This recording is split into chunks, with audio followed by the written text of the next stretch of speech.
Hi, next video up is related to my transmission. To begin, first of all, most recent issue, not issue I had with the kit, but the most recent step with the kit involved cutting my transmission. Now, in the prior two videos, I think I spoke a little bit about what transmission I've chosen, the TKO. In the manual, the build manual, it requires that you trim off the trim off the tail bosses off the transmission so they fit in the chassis, because the chassis at the point just behind the transmission mount has a major cross member there, a 4-inch cross member. And these two rear bosses, which aren't used in the build, will strike that boss when you install the transmission, so you have to cut them off. And the webbing in between. So I've done that. And it's spoken about online. It's with this particular transmission it's an issue. With some transmissions they don't have those rear supports, those rear bosses, so there's no need for the step. But it was a bit daunting to take a $2,000 transmission, start chopping it up with a saw. There's different ways you can do it. However, the easiest and most foolproof method is to use one of these, a reciprocating saw with a metal blade in it. You can get these anywhere. This is the same old demolition saw you can buy at just about any home improvement center. The blade I used was the first one I grabbed off the shelf. It's just a metal cutting blade. It's designed to cut 5/16" steel. Okay, so it's very maximum 5/16" steel, so just a tad over a 1/4 inch thick. I never looked at that. I just looked at the fact that it was a metal saw, so I grabbed it. There's 5 blades in the package, and I think I paid $13.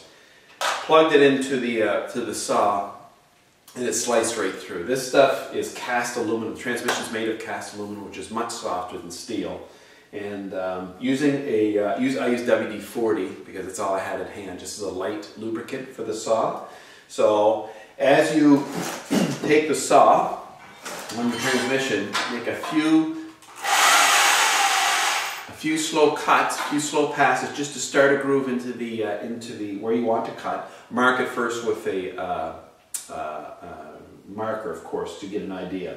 I went a bit more aggressive against the webbing because I didn't want to come back and have to do it again later. But you make a few slow passes with the blade just to start a groove. Then take your lubricant. Now you can actually buy cutting lubricant, which basically prevents the blade from heating up. If the blade heats up too much, it's okay for the substrate to heat up. But if the blade heats up too, it will cause it to dull very, very quickly. We can get through a whole cut. So using some lubricant, I use WD-40. Spraying, so you'll start sawing. Saw for about 5 or 10 seconds. Stop, spray. 5 or 10 more seconds, stop, spray. Just do that. The whole cut, my whole cut here, I think took about 90 seconds. So it slices through the stuff very quickly. That blade is still sharp. So I could probably do a few more cuts. In fact, I did. But it's very quick. The alternative to doing it with a reciprocating saw is to use a hacksaw. Under no means use a torch. The torch will burn this aluminum and actually deform it and damage the inside. So just a saw. Some guys use a cutoff wheel. That's acceptable too. It does. It's a little harder, a little more work. It'll take a little longer. But that's an option. When you're done, take a file and just very quickly, because this is very soft,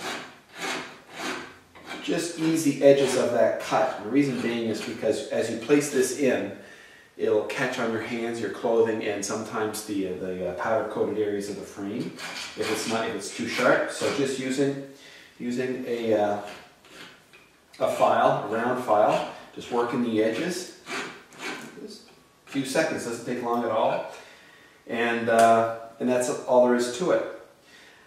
Now, as I started to say at the beginning of the video, when I was preparing to do this cut, I did a lot of research. I always have. I guess that's part of the process, and I noticed that there's a lot of blogs that talk about the entire build process. What I've decided to do is, from these videos, and most of them, I guess the few I've posted before, up until this point, are sort of in this vein, but I think from now, as I go forward, the videos I'll post will talk specifically about issues or problems I've come with the kit, or challenges, and how I've dealt with them. That way, I'm not duplicating what's online, and I'm just focusing on the challenging things, the things that I feel are missing, perhaps videos that are missing either on YouTube or in other sources about these builds. So anyway, that's the issue. The second thing I'll just briefly talk about today was because I moved the shifting point from the rear of the transmission to the midpoint of the transmission, there's cross bars through the transmission tunnel that will pose a problem. One in particular. Essentially, the normal rear mount of the shifter, like the original Cobra Roadster had, is back here and you're shifting forward, which I've spoken about before. Since the Daytona, the original Daytona, actually had a midshift, I want to have a midshift, and I prefer the midshift regardless, even if I had a Roadster. Problem is though, one of the webbing bars would strike just behind where the shifter would be. I could probably squeeze it in there, but it would be constantly banging against this metal crossbar. So I cut that out, and I'm using my reciprocating saw. Now that metal is very thin. It's 1-inch tubing, and it would have taken 2 or 3 seconds to cut through either side of it. I'll grind down the mounting points because you get as close as you can to the side bars. But I'll grind down those mounting points with a grinder here. And then if I feel the need, I'll re-weld it after I test fit the transmission and see where the shifter is. I don't know if I'm going to bother doing that. With the aluminum on top of the what remains there, it should be good. There might be some folks out there who race their car that will suggest that bar does offer some sort of rigid support for the car. I'm not sure if that's the case, but I'm not going to worry too much about it. Okay? Anyway, all's going well. One closing comment about the car, about the kit in general, is I'm already 3.5 to 4 months into owning this, and very little's been done because I'm still collecting pieces from various sources. So I will put a major word of caution. If you're looking to build one of these, I would source as many of the pieces up front all at once. Starting with the completion kit, if you're here in Canada, that's already taken 1.5 months to get, and I really can't move ahead without it. The engine, I'm glad, I had second thoughts when I first ordered it, but I'm glad I ordered it when I did because that has a 6-week lead time. Transmission was fairly quick because I sourced it here in Canada. It only took a couple days.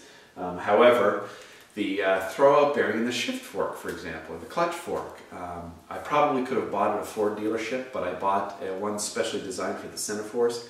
That's taken another 3 weeks. So all these, this lead time, I can see how these builds can spread out, can fall off schedule quite easily. So just a word to the wise. That's one lesson I'm learning now, is that I should have ordered all these things at once, as opposed to getting the kit and then order everything piecemeal thereafter.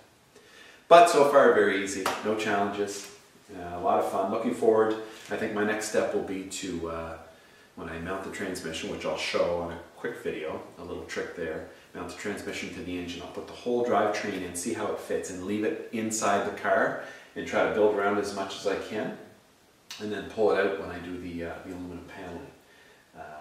Anyway, all the best.